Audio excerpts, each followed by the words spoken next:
Hey guys, welcome back to the channel. On today's show, I've got a pretty cool product that I think a new ham, an aspiring ham, or even a seasoned ham would love to have in their arsenal, and it's something I highly recommend you get. It's got dual purposes, and we're going to go over it all right now in this short little video that's right here, right now on Ham Radio for Non-Techies.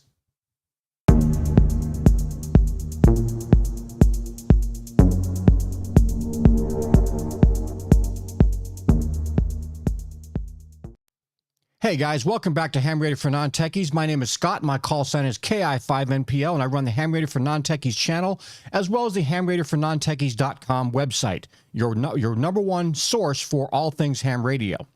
So anyway, first of all, if you guys like this channel and like this video and want to see more videos like that, do me a small, quick favor. While we're thinking about it, down below, hit the subscribe button, help me out, let me know you like this kind of content. Click that like button, let YouTube know you like this kind of content, and it works out for everybody. You'll see more of my stuff, and I'll be making more videos, so it's a win-win.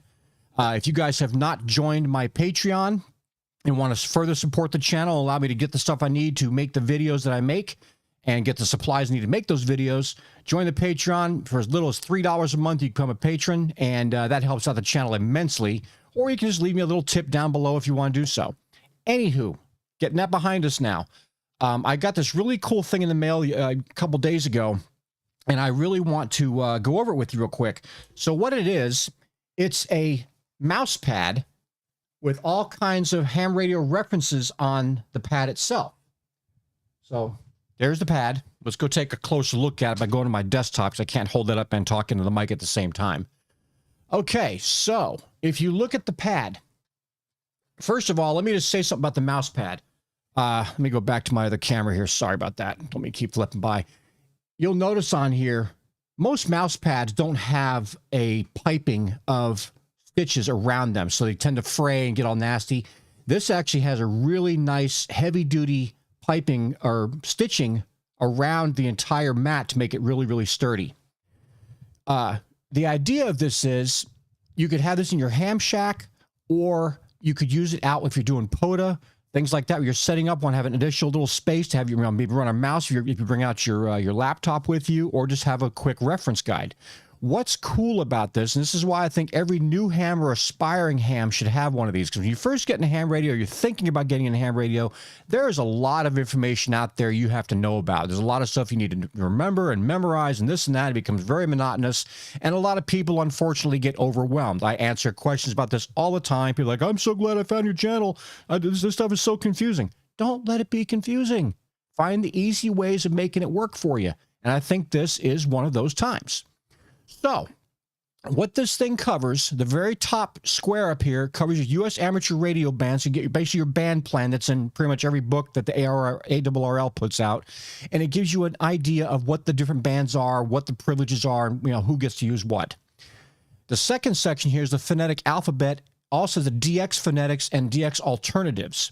I prefer the ITU phonetic alphabet, which is a military phonetic alphabet. That's what I was taught on. That's what I've learned on. That's what I continue to use, but I'll hear other operators using other things, and you'll pick up on this as you go along. But at least you have it in front of you as a quick reference, so if you're talking to somebody and you forget how to say blah, blah, blah, you can quickly look down at that reference, get it, know it, and utilize it. The second section here is Q codes, and for you new people out there, you're going to hear people say, oh, I'm going to go QRP, or I'm getting QRM, or, you'll hear all these different little QRs or QMs or Q codes. And this is a cool little reference here that will show you how it is each, a lot of the main ones. There's a lot more than just what's on this mat, but these are the main ones that are used most often. And this one here shows you the QR codes used as a question or used as a statement. So you can then utilize that. If you hear those things go across, you can reference your mat and know what somebody's talking about and have to go, oh, I don't know what's going on. So that's a really cool little feature there as well. Next, of course, is CW/Morse code. I personally don't want to have that in front of me because that starts a bad habit.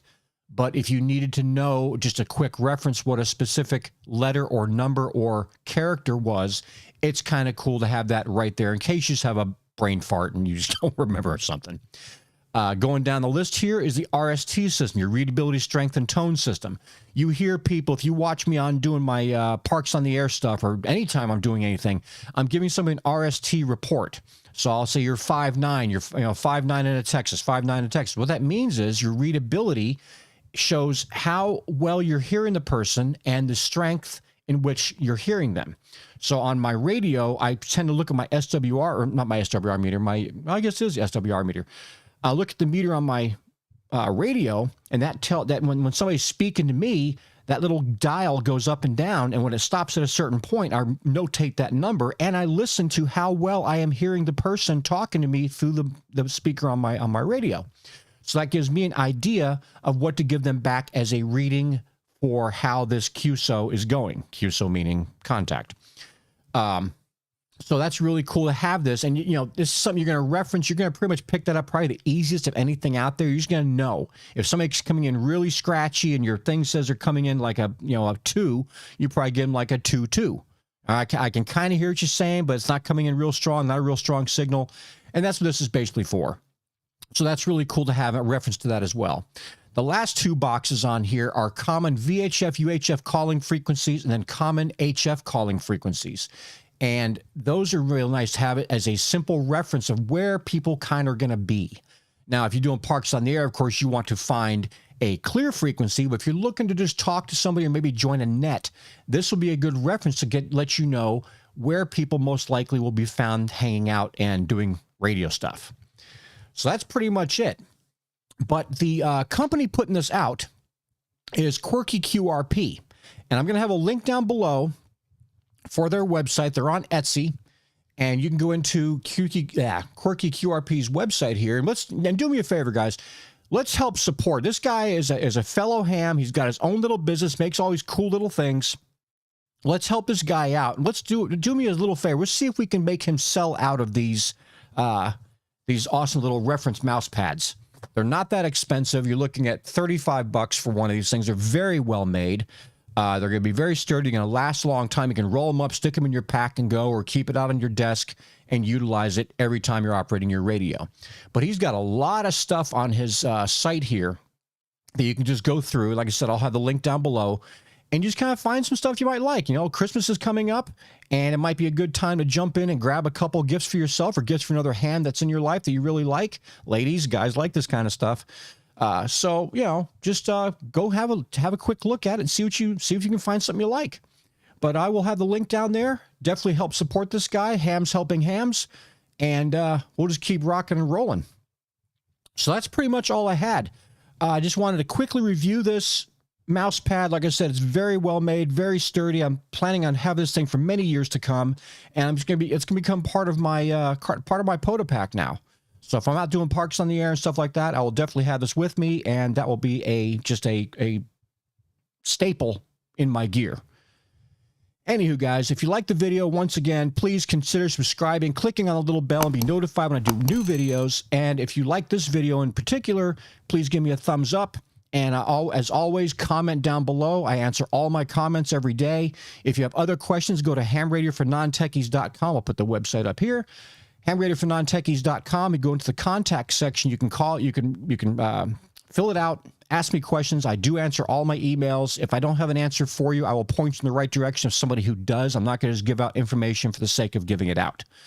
If I got the right answer, awesome. If I don't, then I'll reference you someplace else. Anyway, guys, I hope you enjoyed the video today. And if you did, keep moving on. We'll see you in the next video. This is Ham Radio for Non-Techies, and we are clear.